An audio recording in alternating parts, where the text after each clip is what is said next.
السلام علیکم، کیسے ہیں آپ سب؟ امید کرتی ہوں سب ٹھیک ہوں گے اور امید کرتی ہوں آج کی ایپیسوڈ آپ سب کو پسند آئے گی۔ تو بڑھتے ہیں آج کی ایپیسوڈ کی طرف۔ فنائے دالہام از قلم انو انصاری، قسط نمبر 24، حصہ اول۔ بابا میرے لیے برگر نہیں لے کر آئے، کہہ رہے تھے تم روز برگر کھاتے ہو، پیٹ خراب ہو جائے گا۔ بابا جانی آپ بتائیں، میں روز برگر کھاتا ہوں؟ دالہام کے سینے پر سر رکھ کر پوچھا۔ دالہام نے نفی میں سر ہلا دیا۔ اسے اگر کہتا تمہارے بابا نے صحیح کہا ہے تو اس نے منہ بنا کر بیٹھ جانا تھا۔ دالہام لیٹ گیا۔ سر میں شدید درد تھا۔ اگر وہ جاگتا تو شیر تایان نے بھی ضد کرنی تھی جاگنے کی، اس لیے وہ خاموشی سے لیٹ گیا۔ تایان نے اس کے سینے پر سر رکھا۔ شیر تایان جب دالہام پاس سوتا تھا تو دالہام کو نیند آ جاتی تھی، نہیں تو وہ پوری رات جاگتا رہتا۔ دروازہ کھلنے کی آواز آئی۔ دالہام اٹھ کر بیٹھ گیا۔ دروازے کی جانب دیکھا۔ ترسم سرخ رنگ کی فراک پہن کر دروازے کے ساتھ ٹیک لگائے کھڑی تھی۔ دیو کو بیڈ سے اٹھتے دیکھ ترسم نے اس کی جانب قدم بڑھائے، اس کے پاس جا کر کھڑی ہو گئی، اس کے سینے پر ہاتھ رکھے۔ دیو، میں نے تمہیں بہت مس کیا۔ ترسم دالہام کے سینے سے لگی کھڑی تھی، ایک ہاتھ سینے پر، دوسرا کمر پر تھا۔ دالہام نے آنکھیں بند کر کے اسے محسوس کیا۔ 6 سال بعد اپنی سردارنی کا لمس محسوس کر کے وجود میں مکمل طور پر سکون سرایت کر گیا۔ دیو، تم نے مجھے مس کیا؟ ایڑیاں اوپر کر کے اس کا چہرہ ہاتھوں کے پیالے میں تھامنا چاہا۔ پاؤں اوپر کر کے بھی وہ اس کے سینے تک آ رہی تھی۔ دالہام خان زادہ نے اس کی کمر کے گرد ہاتھ لپیٹا اور اسے اوپر کی جانب اٹھایا۔ ترسم نے مسکراتے اس کا چہرہ ہاتھوں کے پیالوں میں تھاما، اس کی پیشانی کے ساتھ اپنی پیشانی ٹکائی۔ دالہام نے اس کے نازک ناک کے ساتھ ناک مس کی اور عقیدت سے اس کی پیشانی پر بوسہ دیا۔ دل وجہ مانگتا تھا جینے کی، جسم روح کی خواہش کرتی، آنکھیں خوبصورت منظر ڈھونڈتی، ہاتھ اپنی سردارنی کے نازک ہاتھ چاہتے۔ تمہارے دیو کی گود اپنی پری کو مانگتی۔ ہر لمحہ تمہارا دیو نراش ہوتا۔ 6 سال کی طرف سردار کو ختم کر گئی۔ آنکھیں بند کر کے پیشانی کے ساتھ پیشانی ٹکا کر سرگوشی نما آواز میں کہا، آواز میں تکلیف کے ساتھ ایک سکون تھا، 6 سال بعد محبوب کے ملنے کا۔ مجھے چھوڑ کر مت جانا، دیو کو پری چاہیے۔ آواز میں حد سے زیادہ غم تھا۔ گرفت حد سے زیادہ اس کے گرد سخت کر لی۔ اسے بیڈ پر بٹھایا، چہرے پہ آئے بال پیچھے کیے، مسکراتے ہوئے ایک مرتبہ پھر اس کی پیشانی پر بوسہ دیا۔ میں آپ کو چھوڑ کر نہیں جاؤں گی دیو۔ ترسم نے اس کے سینے پر سر رکھا اور شہرک پر دانت گاڑ دیے۔ دالہام کے چہرے پر مسکراہٹ نے احاطہ کیا۔ اسے یہ ننھی سی تکلیف سکون دے گئی۔ دل چاہا وہ یوں ہی شرارتیں کرتی رہے۔ کہاں جا رہی ہو؟ دالہام نے اسے اٹھتے دیکھ پوچھا۔ اس سے قبل وہ جاتی اس کا ہاتھ تھام لیا۔ آنکھوں میں ڈر تھا اس کے چھوڑ جانے کا۔ میں آتی ہوں دیو، ترسم اتنا کہہ کر اسے زبان باہر نکال کر دکھاتے ہوئے ہاتھ چھڑوا کر بھاگی۔ 4 فٹی مجھے تنگ نہ کرو، 4 فٹی، دلہام نے بلند آواز میں اسے پکارا اور ہڑبڑا کر اٹھ بیٹھا۔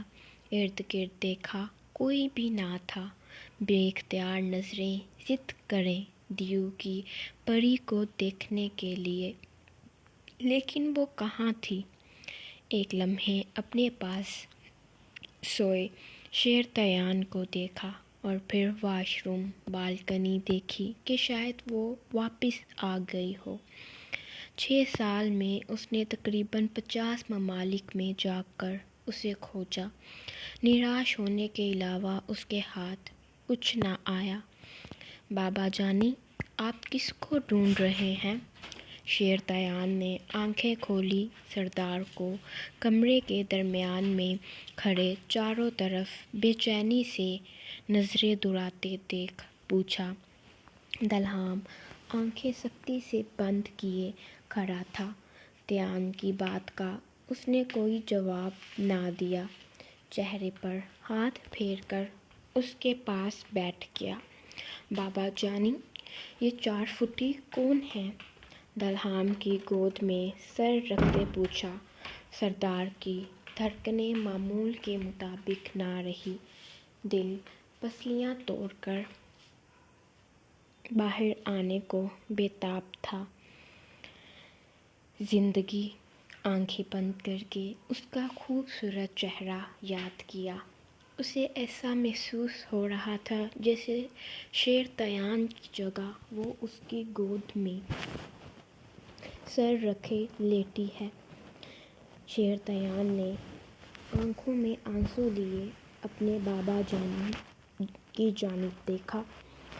میں آپ کی زندگی نہیں ہوں بابا جانی؟ دل میں آیا سوال دلہام خانزادہ کے سامنے پیش کر دیا۔ دلہام لیٹ گیا، شیرتیان کا سر اس کے سینے پر تھا۔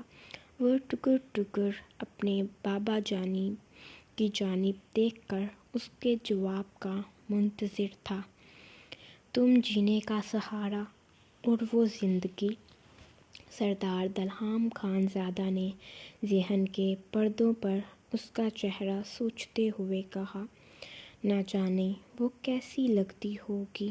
دل میں خیال آیا، وہ بچپن میں قیامت خیز حسن رکھتی تھی، اب تو سردار تمہاری سردارنی تمہاری سانسیں سینے میں اٹکا دے گی۔ اس کی موجودگی میں ایک کام کر سکو گے، سانس یا پھر جی بھر کر اسے دیکھنا۔ ضروری کون ہوا؟ شیرتیان اپنے بابا جانی کے ساتھ کسی کو بھی برداشت نہیں کر سکتا تھا۔ اس کے معصومانہ سوال پر دلہام نے اس کے بال سہلاتے پیشانی پر بوسہ دیا۔ سوال کے جواب کے بدلے جان لے لو شیرو، میں تم دونوں میں سے کسی ایک کو نہیں چن سکتا۔ دلہام خانزادہ نے اس کی پیشانی پر بکھرے بال پیچھے کیے۔ شیرتیان اس کے سینے پر تھپڑ مارنا شروع ہو گیا۔ بابا کہتے ہیں مرنے کی باتیں گندے لوگ کرتے ہیں، اور میرے بابا جانی گندے نہیں ہیں۔ شیرتیان نے تھپڑ مار کر دلہام کے گرد سخت حصار بنا لیا۔ چلو اٹھو شاباش، ناشتہ کریں۔ دلہام نے گود میں اٹھایا اور واش روم میں لے جا کر اس کا منہ دھلوایا، برش کروایا، باہر لا کر اس کے کپڑے تبدیل کروائے۔ دونوں نے سیاہ رنگ کا لباس زیب تن کیا تھا، ساتھ میں سفید رنگ کی چادر۔ دلہام نے شیرتیان کے لیے چھوٹی چھوٹی چادریں منگوا کر رکھی تھیں۔ دونوں نیچے گئے۔ سب ناشتے کے ٹیبل پر موجود تھے سوائے نمیرہ اور آیتن کے۔ دلہام سردار کی کرسی پر بیٹھا اور خاموشی سے کھانا کھانے لگا۔ سونیا نے اپنے لالا کی جانب دیکھا جو بالکل بدل گئے تھے۔ کسی سے بات نہ کرتے، اگر کوئی بیمار ہوتا اس کے پاس پوری رات خاموشی سے بیٹھے رہتے، کوئی سوال کرتا تو جواب دے دیتے۔ ریحانہ خانم کو اندر ہی اندر دلہام کا یہ روپ تکلیف دے رہا تھا۔ وہ ہر روز اپنے خدا سے رو رو کر دعا مانگتی کہ ان کے بیٹے کی خوشی اسے مل جائے، اس کی پری اسے مل جائے۔ نمیرہ اور آیتن کہاں ہیں؟ صوفیہ خانم ماحول کو ہلکا پھلکا کرنے کی خاطر بولی۔ سونیا نے ان کے کمرے کی جانب دیکھا۔ میں گئی تھی تھوڑی دیر پہلے، آیتن لالا شاور لے رہے تھے، سونیا نے کھانا کھاتے ہوئے جواب دیا۔ بڑی حویلی ایک ویران جگہ بن کر رہ گئی تھی۔ افراد تھے، ہلچل نہ تھی، خوشیاں نہ تھیں۔ نمیرہ شیر تیان کی تصویر پکڑ کر بیٹھی تھی جو اس کی پیدائش کے فوراً بعد کی تھی۔ آنکھوں کے سامنے وہ منظر لہرانے لگا جب نمیرہ شیر تیان کو گود میں اٹھائے بیڈ پر بیٹھی تھی اور آیتن کمرے میں داخل ہوا۔ آیتن اس کے پاس گیا اور اپنے بیٹے کو گود میں لے کر اس کی پیشانی چومی اور نمیرہ کی جانب دیکھا۔ مبارک ہو، آیتن نے مسکراہٹ لبوں پر سجا کر کہا۔ نمیرہ کو خوشی ہوئی لیکن دل ڈوب گیا۔ اسے لگا تھا کہ اس کی پیشانی پر اپنا لمس دے کر مبارک دے گا، لیکن اس نے لمس دینا تو دور، اسے اپنے حصار تک میں نہ لیا۔ آنکھوں سے آنسو بہنے لگے۔ کیا ہوا؟ اس کی آنکھوں کو نم دیکھتے ہوئے فکر مندی سے پوچھا۔ نمیرہ خاموش رہی اور نفی میں سر ہلا دیا۔ اچانک اسے پیٹ میں درد کا احساس ہوا۔ میں ڈاکٹر کو بلاتا ہوں۔ آیتن اپنے بیٹے کو گود میں لیے باہر گیا۔ نمیرہ پھوٹ پھوٹ کر رونا شروع ہو گئی۔ وہ اس کی پرواہ کرتا تھا، حد سے زیادہ کرتا تھا، لیکن اپنے لمس سے آشنا نہ کرواتا، ہر بات مانتا، لیکن دوری قائم کر کے جان نچھاور کر دینے کی حد تک لہجے میں پیار سمائے اس کی ہر بات بنا کہے سمجھ جاتا۔ دھیان سے کیا کر رہی ہو؟ آیتن نے اس کا ہاتھ پکڑ کر بیڈ پر بٹھا دیا۔ وہ کچھ دیر پہلے گھر آئے تھے اور نمیرہ چلنا شروع ہو گئی۔ سو جاؤ، رات ہو گئی ہے، تمہیں ریسٹ کی ضرورت ہے۔ نمیرہ نے ہاں کہا اور بیڈ پر لیٹ گئی۔ اسے لگا تھا کہ آیتن اس کے ساتھ بیڈ پر سوئے گا، لیکن وہ صوفے پر جا کر لیٹ گیا۔ دل ایک مرتبہ پھر ٹکڑوں میں تقسیم ہوا۔ اگر کسی چیز کی ضرورت ہوئی تو مجھے بتا دینا، آیتن نے صوفے پر لیٹے اس سے کہا۔ دل چاہا اسے کہہ دے، مجھے تمہاری ضرورت ہے، 1 سال کافی ہے، اب اور برداشت نہیں ہو رہا ہے، لیکن اس میں ہمت ہی تو نہیں ختم ہو گئی تھی۔ ان کے درمیان ایک خاموشی تھی جو ان دونوں پر حاوی تھی۔ بابا، مورے کو پیار کریں جیسے مجھے کیا، شیر تیان نے اپنے رخسار پر ہاتھ رکھ کر کہا۔ تو آیتن نے بالائی لب سختی سے دانتوں میں دبا لیا۔ نمیرہ جانتی تھی وہ کبھی نہیں کرے گا، اسے کبھی اپنے لمس سے آشنا نہیں کروائے گا۔ بیٹا، میں بعد میں کروں گا۔ آیتن نے 3 سالہ شیر تیان کی پیشانی پر بوسہ دیا۔ نمیرہ اٹھنے لگی تو تیان نے اس کا ہاتھ پکڑ لیا۔ بابا، مورے کو پیار کریں، تیان ضد کرنے لگا۔ آیتن نے حامی بھر میں سر ہلایا اور نمیرہ کے رخسار کے پاس اپنے لب کیے۔ اس کے رخسار پر بال تھے۔ آیتن نے بالوں پر ہلکے سے لب رکھے۔ وہ اسے اپنا لمس دیے بغیر پیچھے ہو گیا۔ سارے گزرے لمحے اس کی آنکھوں کے سامنے لہرانے لگے۔ 6 سال آیتن نے اس کی بے انتہا پرواہ کی، ہر خواہش پوری کی، منہ مانگی اشیاء لا کر دی۔ ایک چیز نہ دے سکا، اپنا لمس، اور نمیرہ اب اپنے محرم کا لمس چاہتی تھی۔ اب اسے شدت سے گزرے سالوں میں آیتن کی طرف کا اندازہ ہو رہا تھا۔ دل ہر وقت پچھتاوے میں رہتا، کاش وہ نامحرم کی محبت کو خود پر حاوی نہ کرتی۔ آیتن نے کبھی اس سے اس چیز کا طنز نہ کیا کہ تم میرے لالا سے محبت کرتی ہو، یا ان کے پہلو میں جانے کے خواب سجائے تھے، اور یہی چیز نمیرہ کو اندر اندر مار رہی تھی، اس کی خاموشی مار رہی تھی کہ آخر وہ شکوہ کیوں نہیں کر رہا، اس سے جھگڑا کیوں نہیں کر رہا۔ وہ بیڈ سے اٹھ کر زمین پر بیٹھ کر رونے لگی، جہاں وہ 6 سال پہلے روئی تھی، ایک نامحرم کے لیے، اور آج اپنے محرم کے لیے رو رہی تھی۔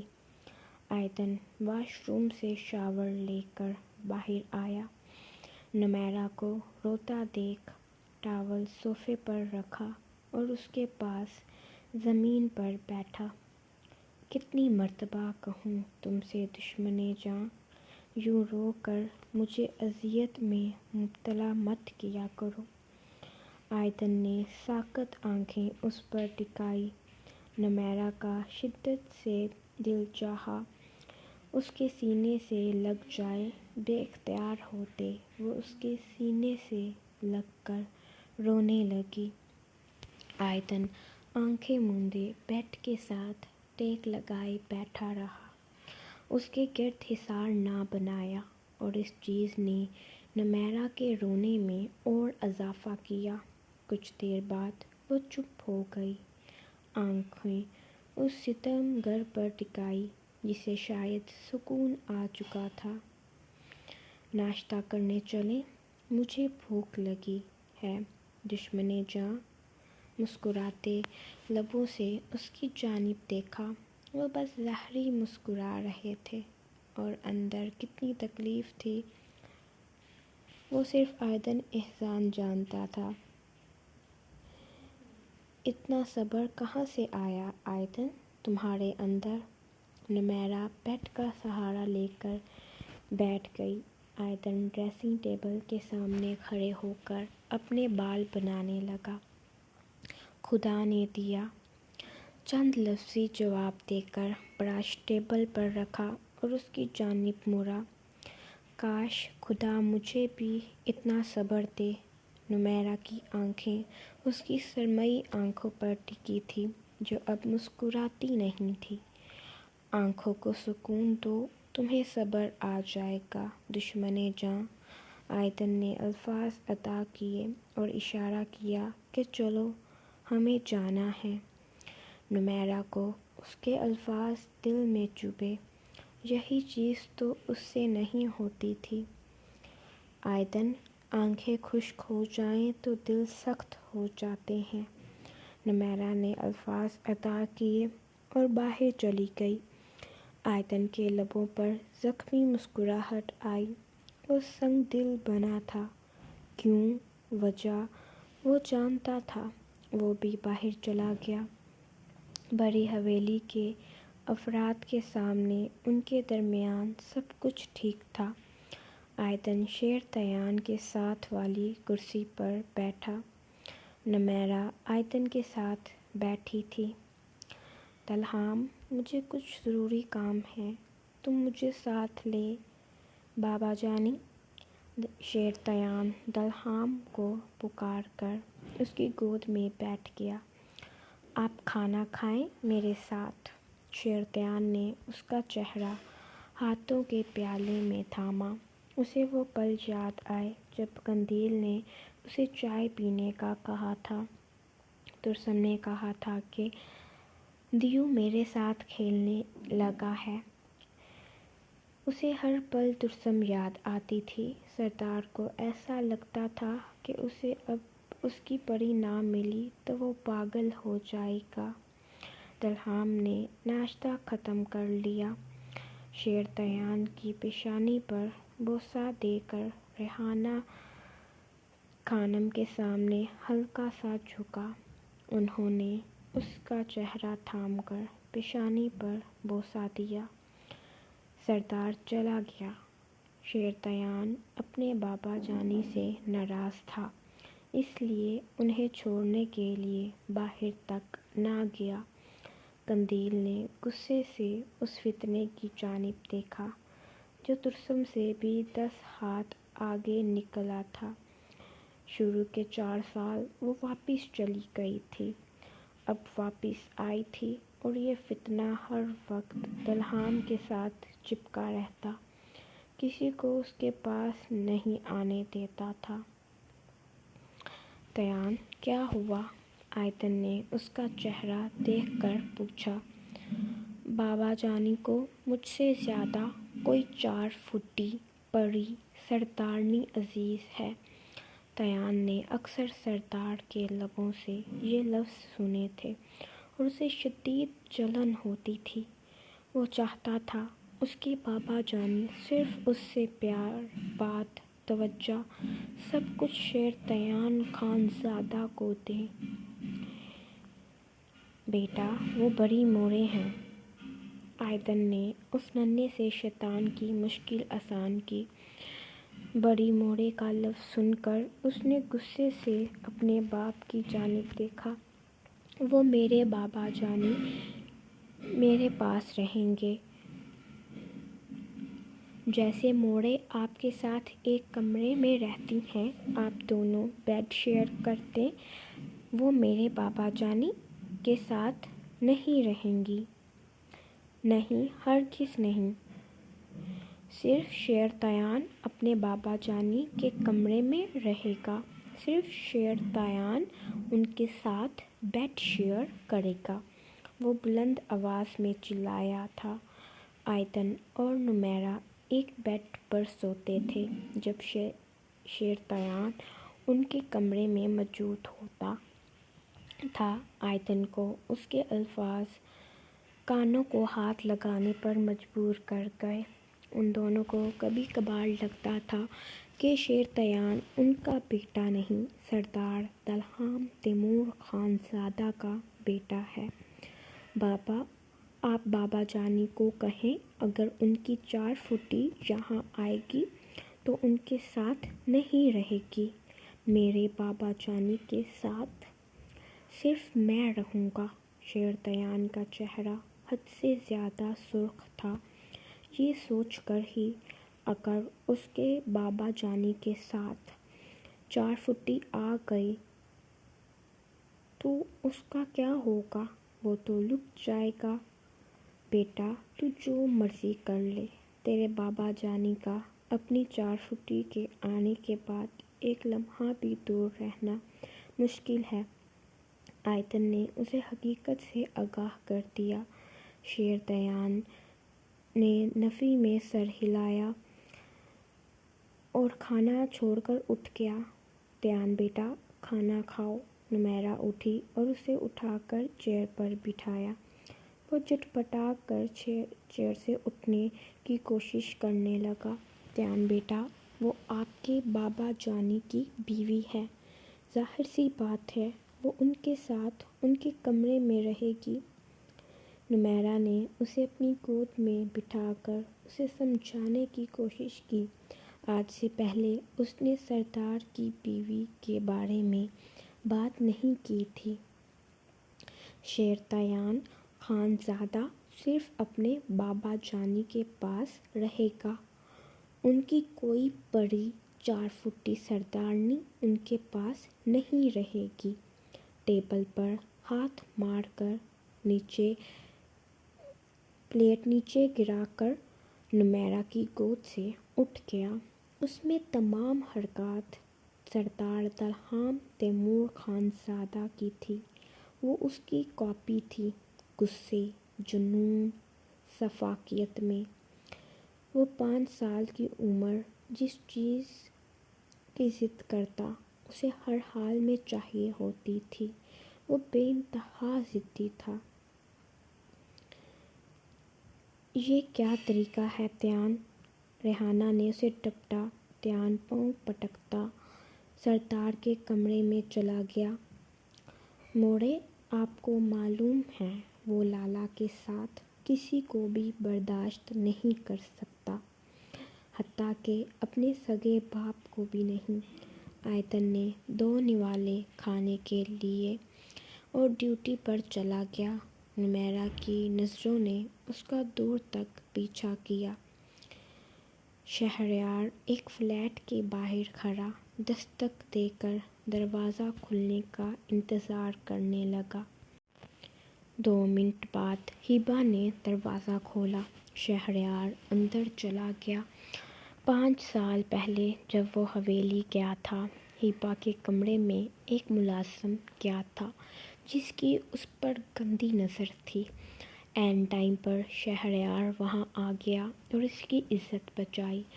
اس دن کے بعد وہ اسے فلیٹ میں لے آیا اور اس کے تمام اخراجات اپنے سر لے لیے۔ وہ اس کا تمام ڈر نکالنا چاہتا تھا، اس لیے اسے اسٹڈی کی جانب متوجہ کروا دیا تاکہ وہ مصروف ہو جائے۔ وہ کافی حد تک اپنے ڈر سے باہر نکل چکی تھی، لیکن اس نے اپنے راز ابھی تک شہریار کو نہیں بتائے تھے۔ بعض اوقات وہ رات کو ڈر جاتی اور پھر شہریار کو چھپتے چھپاتے اس کے پاس جانا پڑتا۔ الطاف خان کو معلوم تھا وہ ہیبا کے اخراجات اٹھا رہا ہے۔ انہوں نے کہا کہ نکاح کر لو۔ اس سے شہریار نے منع کر دیا اور کہا کہ میں اسے ٹائم دے رہا ہوں۔ اسٹڈی کیسی جا رہی ہے؟ صوفے پر بیٹھ کر اس سے استفسار کیا۔ ہیبا دوسرے صوفے پر بیٹھ گئی اور مسکرانے لگی۔ ان میں کافی اچھی دوستی ہو گئی تھی۔ اچھی جا رہی ہے۔ ایک پروفیسر کے لیکچر کی سمجھ نہیں آتی، ہیبا نے اس خروس پروفیسر کے بارے میں سوچتے ہوئے کہا، جو ہر روز اسے بنا وجہ کے ڈانٹتا تھا۔ اس کے سبجیکٹ میں مارکس کتنے آتے ہیں تمہارے؟ شہریار کے سوال پر ہیبا کا منہ بن گیا۔ وہ کیا بتاتی اسے کہ وہ پروفیسر جان بوجھ کر اس کے مارکس کاٹتا ہے؟ میں سب سبجیکٹ اچھے سے یاد کرتی ہوں۔ لیکن وہ خاموش ہو گئی۔ آنکھوں میں آنسو آ گئے۔ اس کے آنسو شہریار کے دل پر گرنے لگے۔ غصے کا لاوا اندر ادھم مچانے لگا۔ روتے نہیں معصوم گڑیا، آج کے بعد وہ تمہارے نمبر کٹ نہیں کرے گا۔ اس کی آنکھوں میں شفافیت، ایک انجانا جنون تھا جو ہیبا کو خوف میں مبتلا کر گیا۔ جاری ہے۔ لائل ریڈرز کا ریویو کافی اچھا ہوتا ہے، اس پر بھی آپ نے اچھا سا ریویو دینا ہے، پھر نیکسٹ ایپیسوڈ اپلوڈ کر دی جائے گی، اور جو نہیں دیتے انہوں نے بھی دینا ہے۔ آپ کے ہاتھوں میں درد نہیں ہوگا لائک اور کمنٹ کرنے سے۔ جنہوں نے میرے چینل کو سبسکرائب نہیں کیا وہ سبسکرائب کر دیں۔ اللہ حافظ۔